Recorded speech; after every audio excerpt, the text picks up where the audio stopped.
Hey, what is up, you guys? It is Antho, and today I'm going to be showing off what is likely going to be my Leaguestarter next league, if anything new and shiny doesn't come along that catches my interest. And that is something really off meta, and that is a Facebreaker Ancestral Warchief champion. So Facebreaker is pretty out of the meta now. It used to be meta back in the day, and Ancestral Warchief totems also used to be meta back in the day. Mostly for running Uber Lab. If anybody's been playing the game for a while, I mean a long while, you might remember Lifting Nerd Bro and his Ancestral Warchief Uber Lab runner. So that's kind of a really old build at this point. But I'm kind of reviving it. I got inspiration from a couple people on PoE Ninja. Pretty much like one or two people playing Fizz totems as Leaguestarter last league. So I got inspiration from that, and I kind of homebrewed most of the rest of it. And I'm going to be using Bringer of Rain. I mean, this is just kind of league start. I just think I'm going to upgrade, do a Paradoxica and a full 6-link and everything. But Facebreaker, Bringer of Rain, and Tukohama's Fortress, along with maybe a Meginord's Girdle or Risloth's Coil, depending on what prices they are. Eventually a Risloth's Coil 100%, but Meginord's to start. So Bringer of Rain is basically a pseudo 7-link, even though the blind doesn't really do anything. But you get 20 to 30 physical damage to attacks, which is really good. Level 30 melee fizz, level 30 faster attacks. So it's kind of a 5.5, 6-link, maybe 6.5 link, because it also has 20, 30 fizz to attacks, which is really good for Facebreaker. Because flat fizz is basically the way you scale this, because it has so much more physical damage on our melee attacks, and our melee attacks don't have any real base physical damage. They have like I think Marauder is like 5 to 6, and Duelist has like 4 to 6. Flat physical damage for unarmed attacks. So the way you scale Facebreaker is just with tons of flat fizz. So we're doing that with like a Meginord's Steel Ring, and one of the biggest components is Champion, and that is going Impale with Master of Metal. So with 6 Impales, that's 36 to 72 added physical damage against enemies. So that's a lot of flat fizz. We get really good defense from Fortitude and Unstoppable Hero. We're immune to stun. We can increase attack speed. And eventually we're going to have a bunch of increased evasion and armor. Once we actually get our build up and running, we're probably going to have 40, 50,000 armor and evasion. And maybe cap spell suppression. And then Conquer is a really important node as well, because we're not attacking ever by ourselves, so we're not taunting. And we're not using war cries, so we're not taunting. So the way it works with Conqueror works with totems is that your totems will taunt the enemy, which means then those enemies will then deal 20% less damage to you. That third line there, enemies taunted by you deal 20% less damage to hits and ailments against other targets. Those other targets would be you, because the totems are taunting for you. And your totems are part of you, but they're their own entity, so they can taunt independently of you. And then taunt itself makes enemies deal 10% less damage to anyone but the taunted target. So basically this is 20% less damage and 10% less damage in one. And this works on pinnacle bosses as well, even though the focus altering effect, basically, they won't change what target they're attacking just because they're taunted. However, taunt effects will still work on pinnacle bosses. So this is really good. Tons of damage reduction, 20% less damage, 20% less damage, and 10% less damage. Just really big damage reduction. I don't really have any defenses on this kind of starter build. This starter version of it. Not much other defenses other than that. I do have 5% of damage from hits taken from your nearest totem's life before use, so that's about 5% more or less damage taken. I have a healthy life pool, 5,700. However, I'm using Petrified Blood because I was gonna run 2 10% auras and reserve 20%, but then I thought, why not just use Petrified Blood, because that's actually going to give me more EHP than sticking with 80% unreserved life. And then I can get also Overleech. And you're thinking, well, totems, how do you get Overleech on totems? That's because of this mastery here, which is 1% of physical attack damage dealt by your totems is least to you as life. Now this is very niche. It only works on physical attack totems. It doesn't work on spell totems, doesn't work on toxic rain totems, caustic arrow totems, explosive arrow totems. Doesn't work in any of those archetypes. So this is only physical attack totems, and you get Leech, and then we pick up a Leech wheel here, and 10% Leech is instant, which is cool because we have 5 totems. We have 3 Ancestral Warchief totems and 2 Ancestral Protector totems. Essentially, this is like 50% instant leech because each totem is independently leeching to you. And then, of course, you get your normal maximum 20% leech, which then is increased by 10%, so it's actually 22%. And then when we're below 50% life, which should be pretty much always, now we're below 50%. I think we're at like 53% unreserved, so we need to cast a couple skills to get us back below. We can flask above, but then we need to get back below so we can overleech.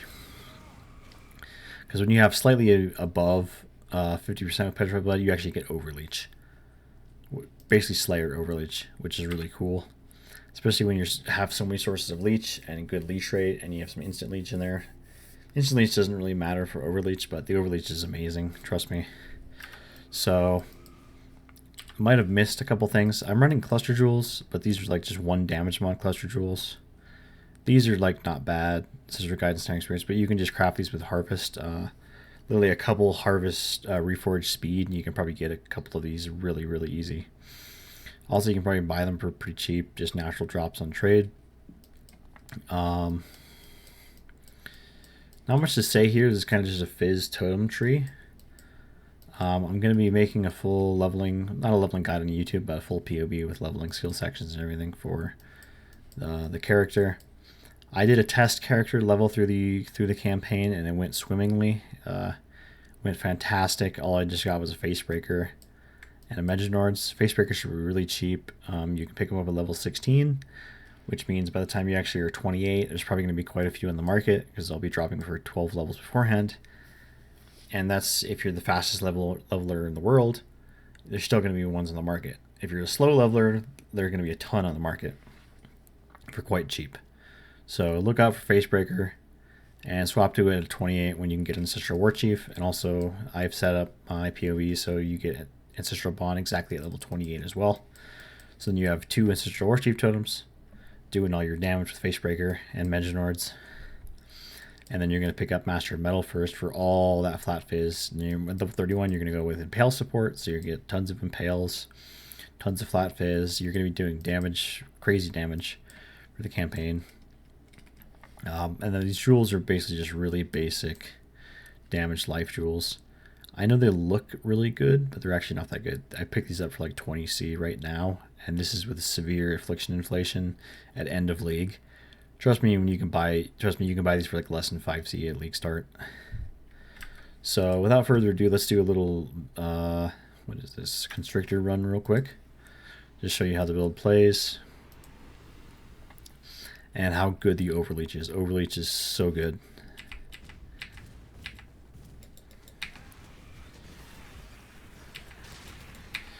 I'm going to try and avoid using life flasks to show you the leech rate, how great it is to have Overleech. Now I will say this is not the fastest mapper in the world. However, it's really good at bossing and has fantastic DPS for the investment. You can probably get to this level of character with maybe 50 to 60C invested, and you can start mapping with maybe 5 or 6C invested. All you need is like a Bringer of Rain, a Tukohama's Fortress, and Facebreaker.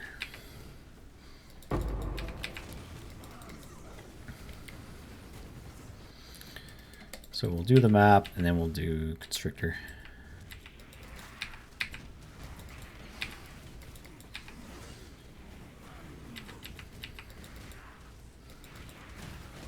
We also have Stormblast Mines for additional damage since we have totems, which means we're doing passive. See, look at that.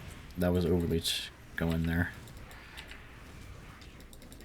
As soon as you take damage, it just basically instantly goes back to full. So you have both Instant Leech and Overleech, which is a really good combo.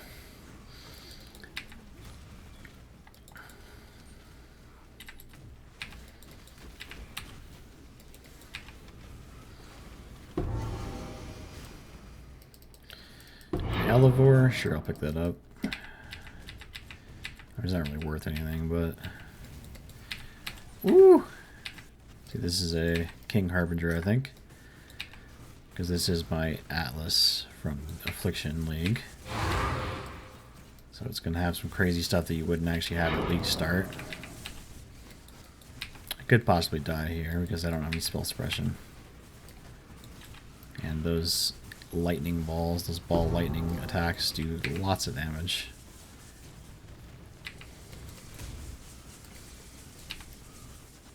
But the Overleech is putting in work here.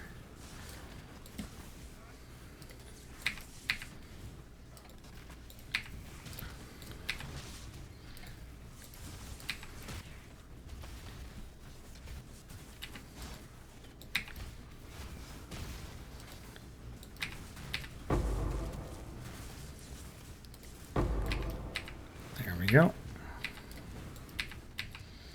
I'm not actually going to pick up anything because I don't really care, but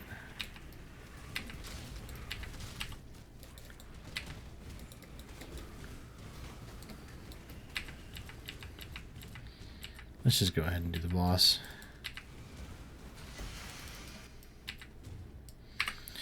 Swap my Blood and Sand to Blood Stance so I can get more damage. And my Petrified Blood is still pretty low level because I just added it very recently.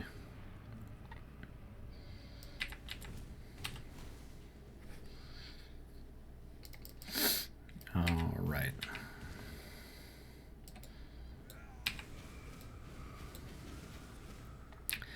I'm going to toss some mines down. Not detonate them though, because then that'll taunt them. Already phased. Wait, no. Why did my totem stop attacking? That was really weird. I don't know if you noticed that. My totem just stopped attacking. That was strange.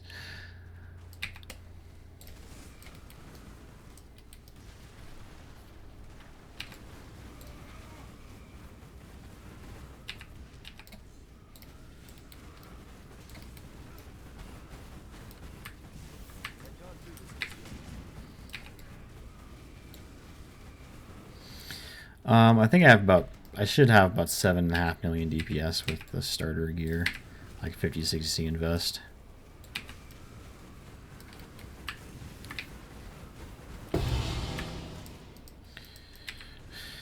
So there's that. We're on a T15 or T16? T16, sorry. T15. Oh my god, I can't speak.